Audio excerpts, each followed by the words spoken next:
Bienvenidos, bienvenidas. Arrancamos una nueva emisión de Horizonte Sur Global, el programa de noticias y política internacional de la pantalla de Barricada TV. Y en este caso nos vamos directamente a Brasil, porque allí esta semana comenzó el juicio contra 4 de los 1.390 acusados de participar del intento de golpe de Estado del pasado 8 de enero, contra Lula da Silva, quien había asumido su tercer mandato en Brasil hacía apenas una semana atrás. Y ya están las primeras condenas por parte de la Corte Suprema de Justicia. Una de ellas es la que recae sobre Aécio Lúcio Costa Pereira, que fue condenado a 17 años de prisión y a pagar una multa de 30 millones de reales, unos 6 millones de dólares. Y las imágenes recorrieron el mundo en ese momento. Miles de activistas de ultraderecha asaltaron las sedes de los tres poderes del Estado con la intención de derrocar al gobierno recién electo. Vamos a ver ahora un pequeño fragmento de lo que pasaba en la sala de audiencia en el día de ayer durante la primera condena. No dia 8 de janeiro, 243 pessoas foram presas em flagrante dentro dos prédios públicos e na Praça dos Três Poderes. Na sequência, dia 9 de janeiro, 1.927 pessoas foram conduzidas à Academia Nacional de Polícia. A ação delituosa engendrada pelos agentes, da qual participou o réu, tinha a nefasta motivação de impedir, de forma contínua, o exercício regular dos poderes constitucionais e provocar a deposição do governo legitimamente constituído. Vamos colocar por maioria de votos, rejeitou nos termos do voto preferido pelo ministro Alexandre de Moraes, rejeitou as preliminares e julgou procedente a ação penal para condenar o réu Aécio Lúcio Costa Pereira a pena de 17 anos. Lula comenzó su tercera presidencia el 1 de enero de este año y en esta ocasión lo hizo con una amplia coalición, inclusive acompañado por sectores de derecha y del establishment que se habían opuesto a sus gobiernos anteriores. Y además hay que decir también, Lula tiene el desafío en su tercer mandato de convivir con las fuerzas de seguridad y militares que en muchos casos siguen vinculadas con el expresidente Jair Bolsonaro. Para profundizar sobre este tema y lo que está sucediendo en Brasil en este momento, estamos ya en comunicación con Rosmarie Segurado, cientista social brasileña, a quien le damos la bienvenida y empezamos preguntándole, bueno, ya fueron juzgados los primeros imputados.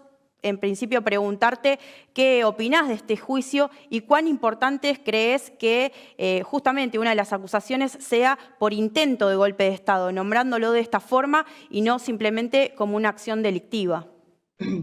Bien, sí, agradezco acá la invitación para hablar de un tema tan importante para Brasil y toda América Latina, ¿no? Por todas las amenazas a la democracia que estamos viviendo en los últimos años en nuestro continente, ¿no? Entonces, primero es que recibimos acá esta información de las tres primeras condenas como una cosa muy positiva, porque el tema, y eso en Brasil es muy frecuente, de que uno haga lo que haga contra la democracia, contra las instituciones democráticas y pase impune.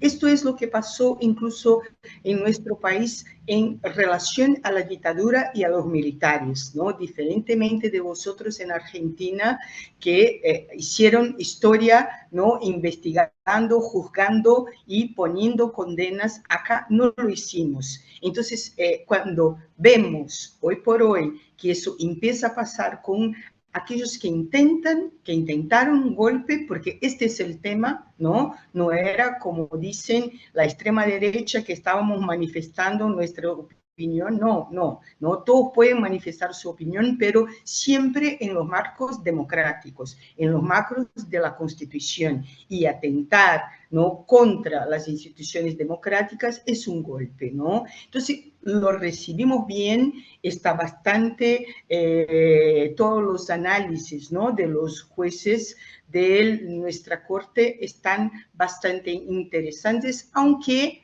algunos intentaron disminuir o flexibilizar, pero me parece que eso va a seguir así, ¿no? Por, digamos, lo que es el perfil de los otros jueces que todavía van a presentar sus análisis y su voto. Esta es la primera cosa.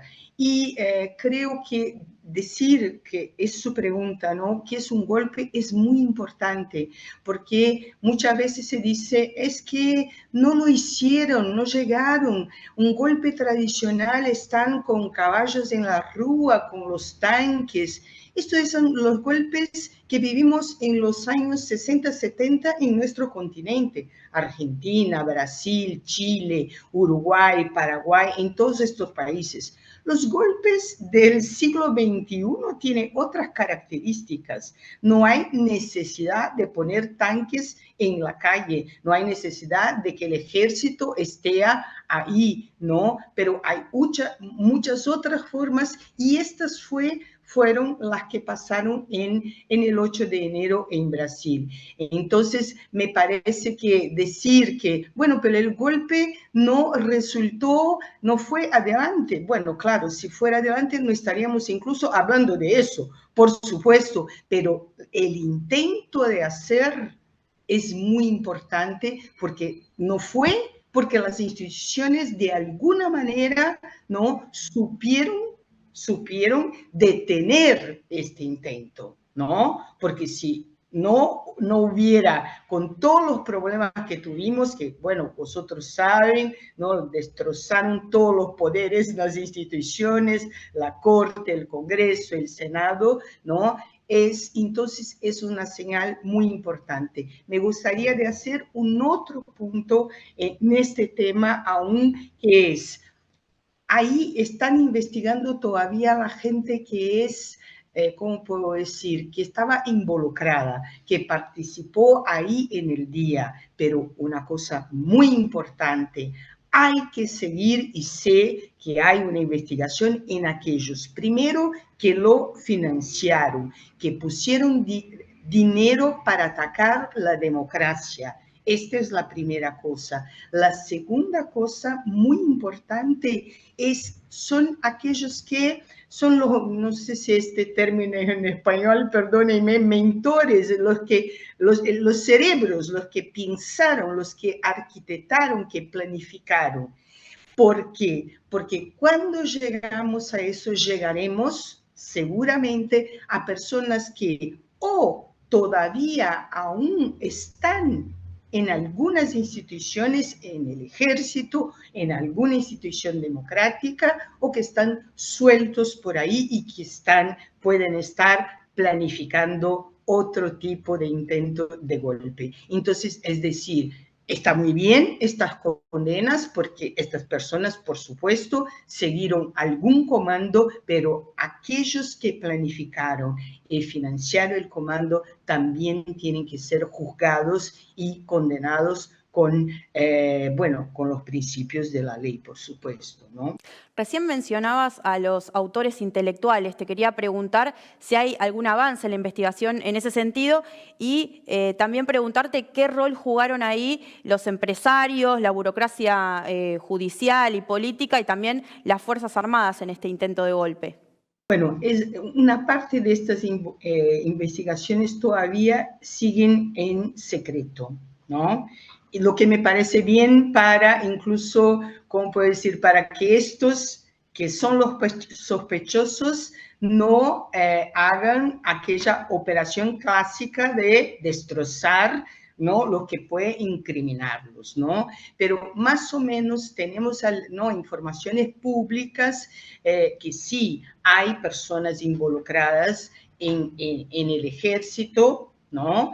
Porque para que tengan una idea, ¿no? Cuando se terminan las elecciones en Brasil, gana el presidente Lula. Al día siguiente, estas personas que en el 8 de enero, ¿no?, fueron para Brasilia, estaban en los cuarteles, enfrente a los cuarteles, en todas las provincias de Brasil, pidiendo la intervención militar. Esto ya es un intento de golpe, está en nuestra Constitución, ¿no? Entonces, todo eso ya venía y el ejército no...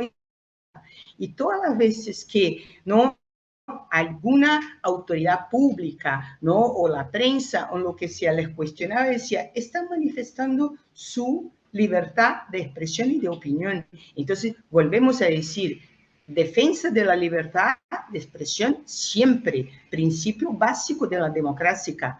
La libertad de opinión no puede ser para hacer crímenes, para proferir discursos de odio como estos segmentos están trabajando. Entonces, ahí hay una parte que se está investigando. También estos días tuvimos una cosa muy importante, que uno de los detenidos con muchas cuestiones que está siendo investigada es una persona que fue muy cercana a el expresidente Jair Bolsonaro, que se llama el coronel Mauro Cid. Yo no sé cómo es el puesto en Argentina, pero acá llamamos ayudante de órdenes, es la persona que pasa todo el tiempo al lado del presidente de su familia, un brazo derecho, no sé muy bien el equivalente para vosotros.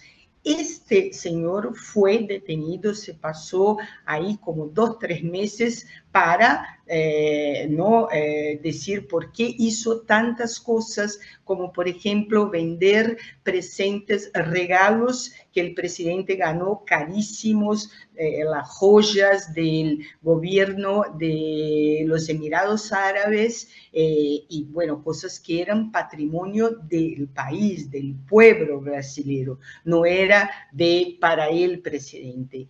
Este señor sabe mucho, fue detenido, ya varias y varias veces fue a prestar ahí sus declaraciones. En esta semana firmó un acuerdo de delación premiada con, no sé cómo llaman vosotros también, con la Policía Federal.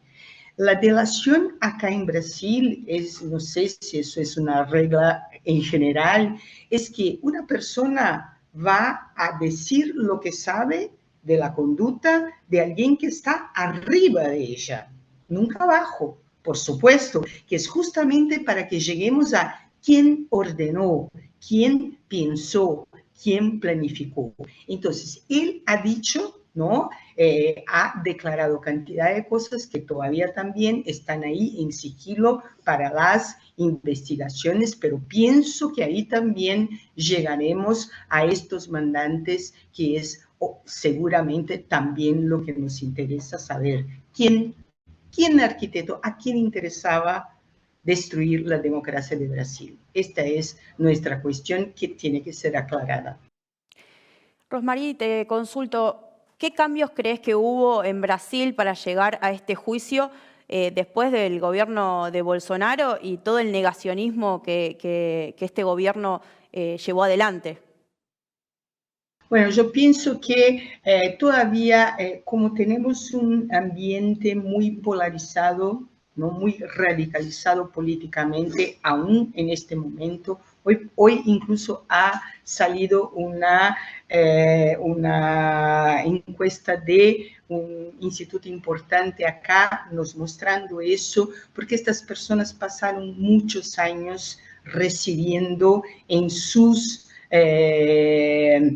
burbujas digitales, ¿no?, discursos de odio a la democracia. Entonces, eso está seguro, vamos a tener un tiempo de conversación y que estas personas vean lo que es la realidad. Esta es una cuestión. La otra cuestión es que, de hecho, mucha gente ya ¿no?, que votaron a Jair Bolsonaro, mucha gente mira y empieza a ver estas cuestiones y dice, pero este escándalo de las joyas es uno, y la gente mira, ¿y cómo puede ser? Porque son millones de dólares, eso son cosas carísimas, llenas de brillantes, una cosa que, bueno, a uno normal decía, una piedrita de esta salvaba mi vida. Entonces, claro, la gente empieza y dice, ¿cómo confiamos en nuestra persona?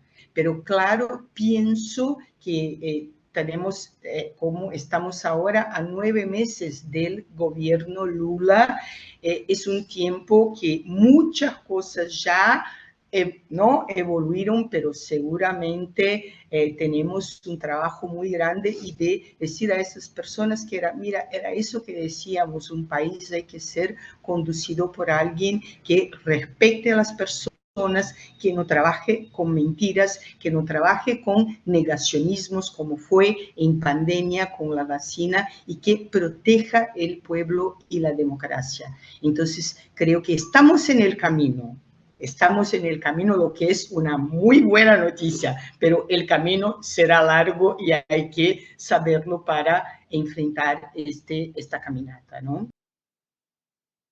Te llevo ahora a otro plano, se cumplen ya 9 meses de la presidencia de Lula da Silva. Preguntarte, en todo caso, ¿qué balance haces de su gestión hasta el momento?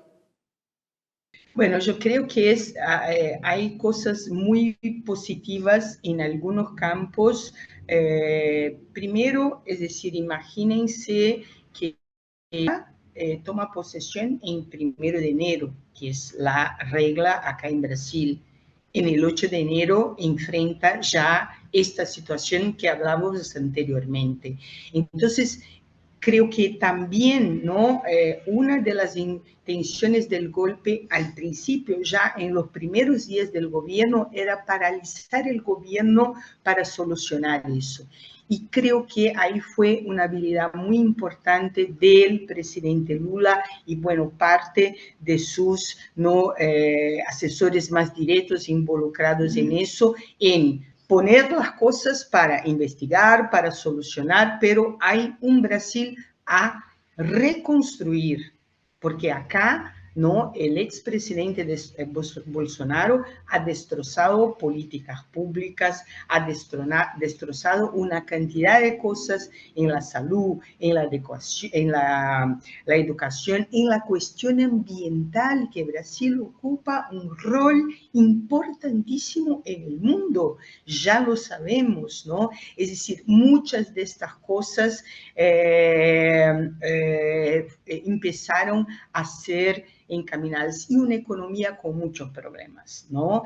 Incluso con un banco central acá que juega en contra el gobierno Lula. Nos mantiene una tasa de interés que es la más alta del mundo, criticado incluso por el mercado, hasta el mercado, el dios mercado, diciendo, no, señor, está demasiado, porque claro, una tasa de interés muy alta, y vosotros en Argentina conocen muy bien esta situación, es inflación, es decir, es un impacto para el pueblo. La economía ha mejorado en muchas cuestiones y estamos en un camino de recuperación, incluso reconocido por varias agencias internacionales que hacen estas evaluaciones, ¿no? En el campo político tenemos un problema muy grande con el Congreso, sobre todo, y el Senado, un Congreso que tiene una gran mayoría muy conservadora, ¿no? En que el presidente Lula no pudo tener una mayoría para poder votar cuestiones importantes para el país.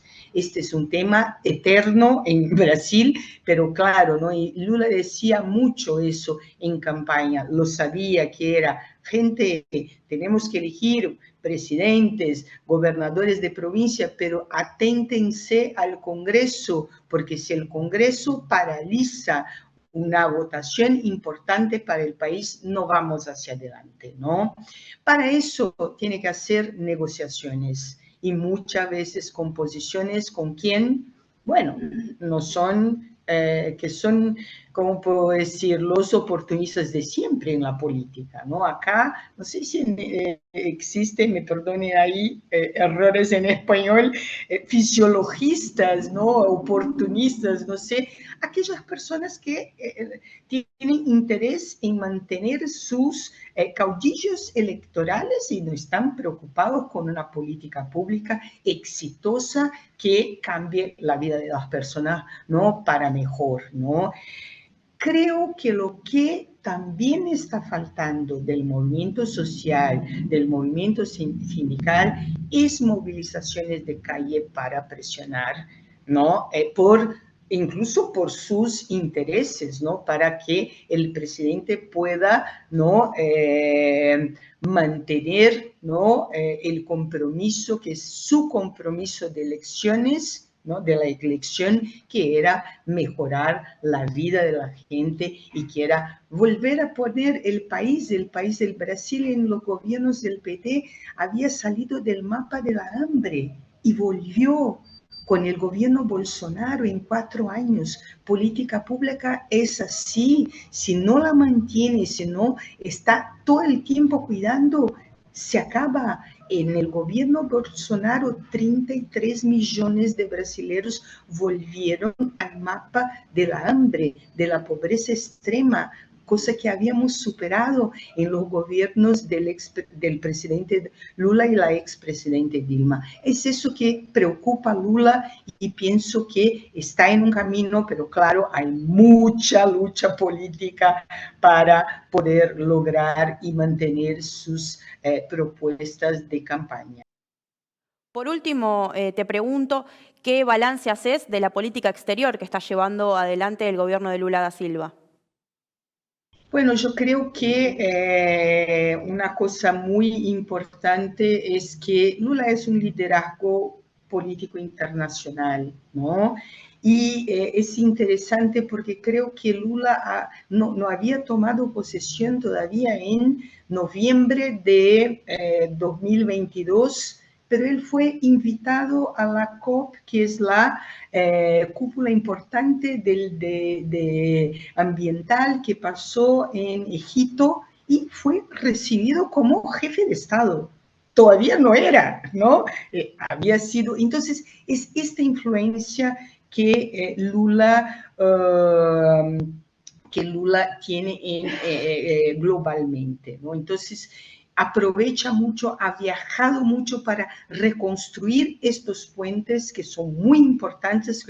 Bolsonaro había roto todos los puentes, tenía puentes con Trump, ¿no? O con algunos de estos extremistas derechas que no agregan nada a la política internacional y diplomática brasilera. Entonces, el Brasil volvió a ser un player internacional, ¿no? Y algunas de las cosas muy importantes, por ejemplo, en la cuestión climática, muchas iniciativas ya, ¿no? Caminando en este sentido y muchas por hacer, no está todo solucionado, es un tema que es muy importante.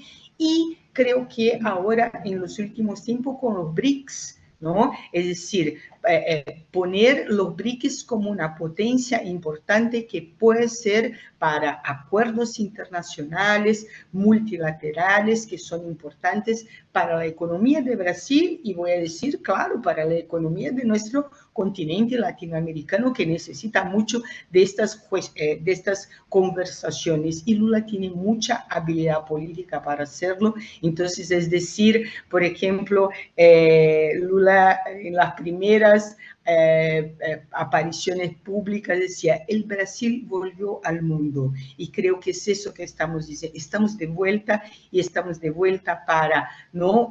Construir un mundo mejor, ¿no? Disminuir la desigualdad social, respetar la cuestión ambiental y de los derechos humanos que son fundamentales para nuestro planeta en este momento. Rosmarie, te agradezco mucho por tu tiempo. Estaremos atentos y atentas a lo que sucede en Brasil. Gracias a vosotros y un buen futuro ahí con las elecciones que se aproximan en Argentina. Nosotros y nosotras nos vamos a un breve corte y ya regresamos con más Horizonte Sur Global.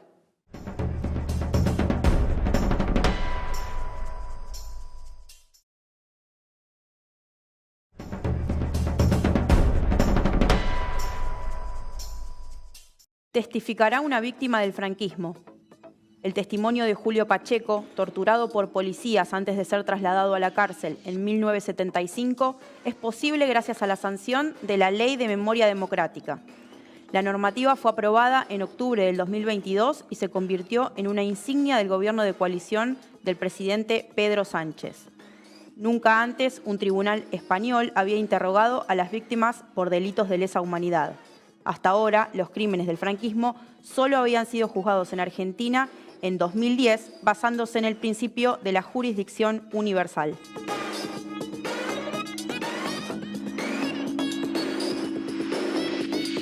...63 parlamentarios australianos reclaman por Assange. Una delegación viajará la semana próxima a Washington para expresarse contra la extradición del fundador de Wikileaks. El documento firmado por los legisladores de distintos partidos dice que el gobierno estadounidense debe terminar el proceso injusto y señaló que se trata de una prolongada persecución que desgasta el respeto que los australianos tienen por el sistema judicial norteamericano.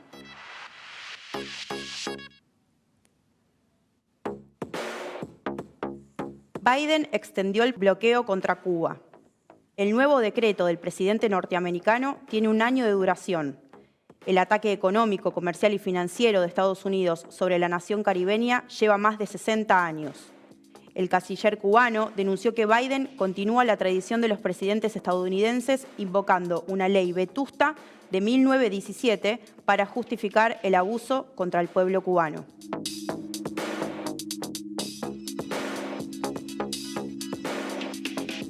Las inundaciones en Libia dejaron más de 6.000 muertos. La ciudad de Derna, al este del país, fue la más afectada por la tormenta Daniel y se habla de más de 30.000 desplazados a nivel local que aún esperan asistencia.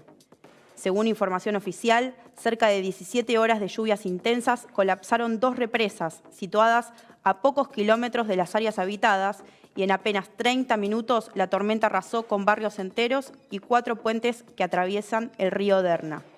La ONU calificó el desastre como una calamidad de proporciones épicas.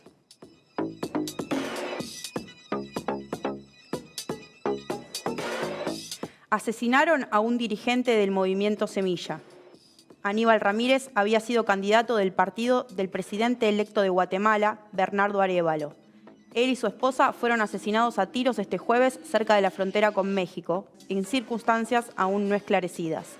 El movimiento Semilla viene sufriendo una persecución por parte del llamado Pacto de Corruptos desde que Arévalo sorprendió entrando al balotaje en el que finalmente resultó ganador.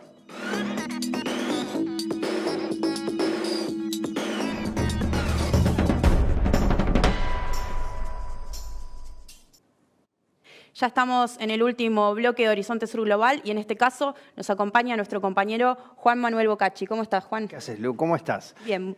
Mira, te traigo para esta semana lo que es la columna, lo que tiene que ver con la cumbre del G77 que está teniendo lugar ahora mismo en Cuba. Vamos a explicar un poco qué es esta cumbre.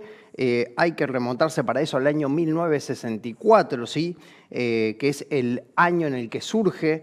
Originalmente estaba compuesta por 77 países que formaban parte del movimiento de países no alineados con ninguna de las 2 potencias de ese momento que en el marco de la Guerra Fría eran Estados Unidos y la Unión Soviética. ¿Sí? Es una organización que agrupa fundamentalmente a la mayoría de países en desarrollo del sur global. Actualmente está conformada por 134 países, así fue creciendo, pero bueno, mantiene su nombre de G77 por cuestiones históricas. También se la conoce como G77 más China porque, bueno, el gigante asiático forma parte de manera externa, por eso se la denomina de esta manera. Como decíamos, actualmente entonces están llegando los presidentes a Cuba y ya durante todo el día de hoy empezaron las reuniones de esta cumbre.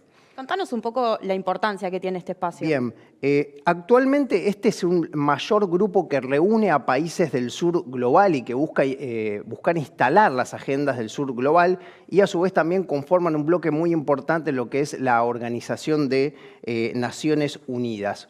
Uno de los principales logros de este grupo es, bueno, fundamentalmente haber logrado subsistir durante estas casi 6 décadas en la que, bueno, en el mundo se produjeron tantos cambios. Y, bueno, en este sentido, una de las premisas fundamentales del G77 es el impulso al multilateralismo para de esta manera buscar justamente que las problemáticas del sur global se inserten en las discusiones que tienen lugar en el mundo. Todo esto en el contexto actual se da en el marco de la puja geopolítica que está teniendo lugar entre Estados Unidos y China.